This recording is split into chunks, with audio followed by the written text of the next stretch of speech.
venturing into the darkness to uncover 5 of the most terrifying mythical creatures ever said to exist. But be warned, by the end of this video, you might not want to turn off the lights. In the icy wilderness of northern Canada, survival has always been a brutal challenge. For the Algonquin tribes, hunger was a constant companion during harsh winters. When desperation struck and food ran out, it was said that a person might face a dreadful choice: starve to death or consume another human gray-skinned, with eyes sunken deep and lips torn from feasting on human flesh. The Wendigo was the embodiment of greed and hunger.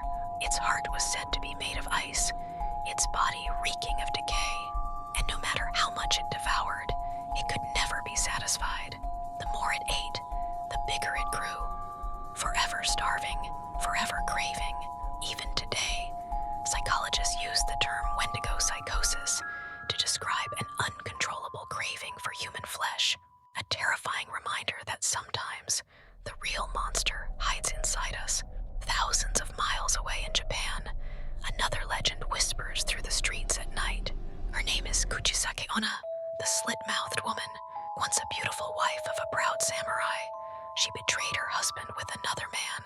When he discovered her infidelity, rage came from her wounds, but her spirit refused to rest.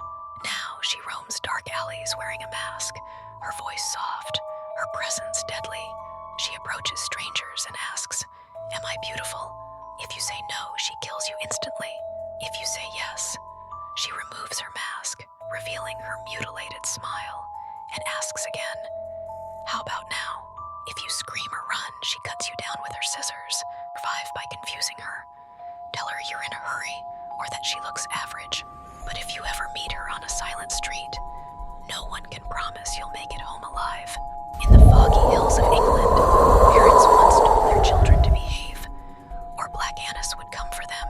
With blue skin, a single eye, and claws of iron, she lived in a cave carved into the rocks beneath a great oak tree. On stormy nights, she would crawl from her den, sniffing the air for the scent of human flesh. If a child wandered too close, she would snatch them, drag them to her cave, and devour them alive.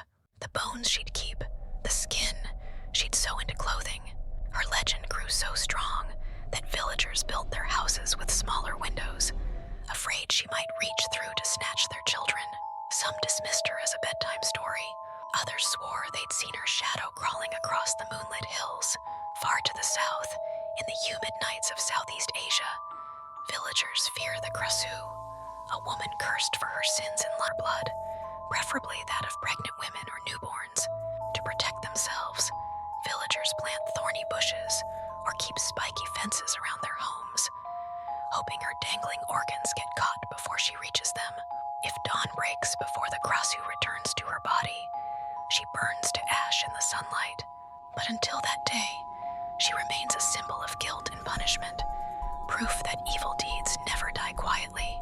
From the ancient cemeteries of India comes the legend of the Vetala, restless spirits trapped between life and death. With no body of their own, they possess corpses to walk among the living. The Vetala delight in chaos, causing insanity, killing children, even preventing unborn babies from entering the world. Just outside time, they possess vast knowledge of the past, present, and future.